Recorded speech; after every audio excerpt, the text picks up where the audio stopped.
What's going on, everyone? Gilman with Wellthy Stocks, back with our weekly Palantir update video where we take a look at this past week and how Palantir stock traded today. We'll go over again why the stock was down. We'll talk about future expectations of the company, where I see it going in the future. We'll do some technical analysis, get some levels on the charts for us to see where we could find support and where we could get rejected. And then based on that, what we think the stock will do. So real quick, if you enjoy videos like this, don't forget to hit that like button down below. Subscribe to my channel if you are new, and comment down below what your thoughts on Palantir are. And I'd love to chat with you guys down there. So let me go over here, pull the chart, and I will hit record. We will get right into it. But real quick, if you're interested in what I'm using here, I'm using Webull. If you want to sign up for this, link will be in the description below. It'll get both of us some free shares. So now let's get right into the analysis here. And as you can see, right, Palantir has been on quite the journey here. Let me get rid of these EMAs. And what we see here is, we were trading really nicely. I'm actually going to draw the second line. I keep saying I needed to draw it. And this is what we were looking at. Again, this is a line that we had before. I just don't know what happened to it. It went away. But what I'm gonna do for us here is, I don't know why. What I'm gonna do is we're gonna talk about, so what happened here was we were in a bull pennant. We broke out, went all the way to 45. Then we had a little bit of a sell-off, right? Obviously, because the stock almost doubled in a matter of a couple days. And then we were selling off, and then we had a little bit of run into earnings. And then here, we saw a sell-off related to, a couple of different things, right? So some of these are company specific, some of these are not company specific. So what isn't company specific, you guys, is that the overall market was selling off. You take a look at the S&P 500, you take a look at NASDAQ, sell-offs were happening. Investors are getting worried about, rising interest rates, and investors are getting worried about, are we too extended? Normal pullbacks are healthy. Normal pullbacks will happen. That was, however, for Palantir, combined with the fact that they actually posted a surprise loss rather than the small earnings per share that they were, that analysts were expecting of Palantir. So that caused the stock to drop a little as well. And then this past week, we got some more news around the fact that, some insiders were selling shares as well. Now, I want to make it very, very, very clear that although, yes, that causes a lot of selling pressure on the stock, most of these, right, including a lot of these, folks selling a ton of shares, are holding on to a majority. They just have gotten so many shares as a part of their compensation, right? That's a lot of how their compensation works. They get, probably a really nice salary anyway, but a lot of it comes from shares, because it incentivizes, the higher ups of the company to make sure that the company does well, because if the company does well, the stock does well, and the stock does well, they do well, they being the people themselves. So that's what we're looking at here. All of these people disclosing shares, $8.5 million worth of shares, $4.5 million, $5.5 million, $5.5 million. COO Shyam Shankar sold for $21 million, and Stephen Cohen sold for $53 million. But all of these people, in the article I shared earlier this week, right, we saw how many shares, Shyam actually sold, and he actually got more shares as a part of the compensation than he sold.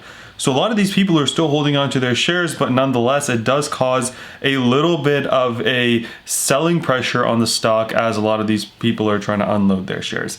That does not necessarily, sometimes it does represent bearish sentiment. Why are they selling stocks now? Do they not think it's going to go up?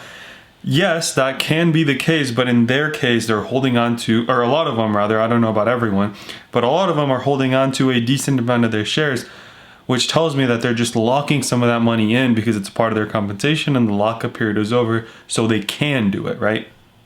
That's the first thing. That's why it's been going down. Now let's talk about what, recent news came out, and we've talked about this a couple times throughout the course of the week. We are talking about it again because it's another one on Friday.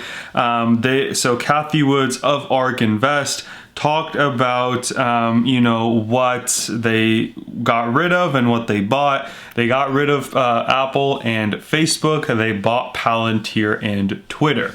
So that's good news for Palantir. They added another 3.3 million shares to their portfolio. That's after buying millions earlier on in the week on the fall.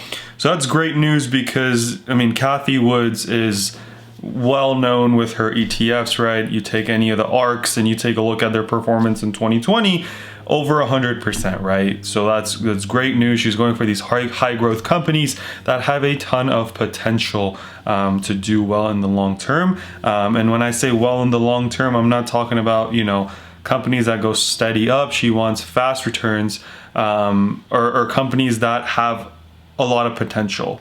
Not necessarily that they're going to double overnight, but that you think can double, you know, in the near upcoming months / years. So that's, you know, great news for us. We saw a jump in Friday's after hour session. I know a couple of you guys that commented down in the comment section too. Hey, Palantir was bought up by ARC, not bought up, but ARC invested, you know, more money, bought more. 3.3 million is a huge amount too. So again, that's great news for us moving forward. Now let's take a look at their earnings report and their projections overall. So they had a revenue, because ultimately what we care about is what the company is going to do, how they're going to grow, and how they're going to keep, you know, innovating and kind of staying on top of their stuff, because that to us as investors means that we're probably going to be better off, right? So they reported a revenue growth of 47% for full year 2020 and expect Q1 2021 revenue growth of 45%, which is great, right? So let's take a look at the summary. So 1.1 billion in revenue in 2020, which is a 47% year over year increase. Absolutely phenomenal, right? 322 million in revenue for Q4 2020. Again, 40% up year over year. We talked about this in more detail. Analysts were expecting 300. We got 322, so they beat that. New contracts, which if you've been with me for a while, we've covered most of them, right? Rio Tinto, PG&E, BP, US Army, US Air Force, FDA, and NHS. More recently, the IBM one, but of course that wasn't before Q4 2020, and this is focused on that. We've got the IBM one, we've got the 3M supply chain one. So that list here is gonna keep getting bigger and bigger, hopefully with both new contracts with the same companies and new contracts with new companies. And they're talking about expecting Q1 2021 growth of 45% year over year, which again, amazing. And this is something that I've talked about as well on my channel. Once they have a customer, it's really important for them to keep selling to that customer. The reason that Palantir is able to do this is because they have an analytics platform that can deal with unstructured data. Unstructured data is not very easy to deal with, and once Palantir gets this data in their system, if they can then, you know, convert that customer into a longer customer or into multiple projects or multiple work streams or whatever it may be, that could be great news for the company as well. And that's exactly what we're seeing here. 7.9 million was their average revenue per customer rather, which was up 41% year over year, right? So you're talking about revenue being up 47% year over year, revenue per customer being up 41% over year, the number of customers that they get more than $1 million in revenue from being up 32% year over year, right? Things are looking really up for Palantir, which really excites me for the future of this company moving forward. So this is where this is, you know, there's two reasons why we fell after earnings. They did beat revenue, but the bottom line they were not able to beat. They incurred a loss from operations from 156 million, a big part of which though was $241 in stock-based compensation. So remember I talked about a big part of the executive's kind of paycheck comes from stock-based compensation. That was $241 million, you guys. And so all of this kind of loss and then some, right? They could have had a decent profit if they hadn't had stock-based, but of course that's not how it works. Comes from that. So that's why, you know, assuming that number obviously is not going to stay the same, it's going to go down a lot. You know, we're not necessarily going to keep seeing that. So hopefully they're going to be profitable relatively soon. The other thing that they're, that kind of led to their fall is that their year over year revenue growth was projected to be around 30%. Now, as we saw Q1 2021, they're expecting 41%. And investors were expecting the 40-something plus percent number to continue, but they're saying, hey, we're expecting 30%. I personally think that they're going to be able to beat that. That's just my kind of an expectation of the company, and based on the way they're going and based on the way they're getting contracts, I do definitely believe that they're going to be able to beat that. But that was one of the reasons why they did that. Again, if you read through this, it's on Palantir's website. If you just type in Palantir revenue growth, this really sums it up really well. And everywhere you look, right, 21 contracts 5 million or more, 12 contracts were 10 million or more. That's just in Q4 2020. A lot of these little ones we probably don't even hear about. The big companies and big names and big deals we hear about, right? So I think, again, long-term bullish on Palantir. Definitely think that this company is gonna do well in the upcoming years, and hopefully the stock price is gonna reflect that as well. So now let's get right into the technical analysis portion of it to see if the stock is a good buy or not. Now, we talked about the whole run up into earnings, everything that fell. We talked about the bull pennant that we caught, but where do we go from here? With the overall market weakness, you guys, we have sold off a lot. As a matter of fact, we are at a RSI of 38, which is getting to be kind of over at the oversold levels, right? 30 is oversold, anything lower than 30 is really considered oversold. So yeah, as I was saying, RSI is getting to be pretty overbought if we keep falling.